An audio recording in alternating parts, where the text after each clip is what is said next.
এটা ছিল এক্সামের থার্ড ডে। সেদিন সবাই গাড়িতে বসে বসে পড়াশোনা করছিল। তবে আমার গাড়িতে বসে পড়তে একদমই ভালো লাগে না। যতটুকু আর কি প্রিপেয়ার হয়েছে ওটা একদম গিয়ে দেখবো। বাইরের ভিউটা এনজয় করতে করতে যাচ্ছিলাম। সেকেন্ড দিনের দিন কোনো ভ্লগ করা হয়নি, কারণ সেই পেপারটা প্রচন্ড কঠিন ছিল বলে সেদিন আর ভ্লগে আমি ইন্টারেস্ট দেখাইনি।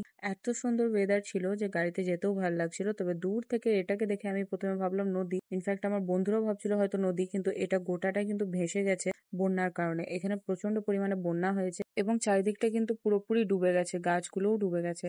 তারপর পৌঁছে গেলাম আমি সেই কলেজে যেখানে আমাদের পরীক্ষা হয়। এটা হচ্ছে লাভপুরের শম্ভুনাথ কলেজ। এই কলেজটার এরিয়াটা কিন্তু অনেকটাই বড়, আর এখানে আসতে খুব ভালো লাগে কারণ এদের কলেজটা বেশ সুন্দর। তারপর এখানে পরীক্ষার আগে একটুখানি পড়াশোনাটা আমিও করে নিলাম, কারণ কি পরীক্ষার আগে একটু প্রিপেয়ার না করলে পরীক্ষার হলে গিয়ে কিছুই মনে পড়বে না। পরীক্ষা যেহেতু ভালো হয়েছে তাই বাইরে বেরিয়ে একদম সামনের দোকানটা থেকে নিয়ে নিলাম একটা চিকেন রোল, আর রোলটা খেয়ে নেওয়ার পর বাইরের উদ্দেশ্যে চলে এলাম। গাড়ি থেকে নামার পর একটা ভিডিও ক্যাপচার করে নিলাম যে দেখো তোমরা কতটা রোদ, আর এই রোদে গরমে আমার চেহারাটা ঠিক এতটা পরিমাণ কালি হয়ে গেছে। দেখা হবে আবার কাল একটা নতুন ভিডিওর সাথে। Good bye, stay tuned.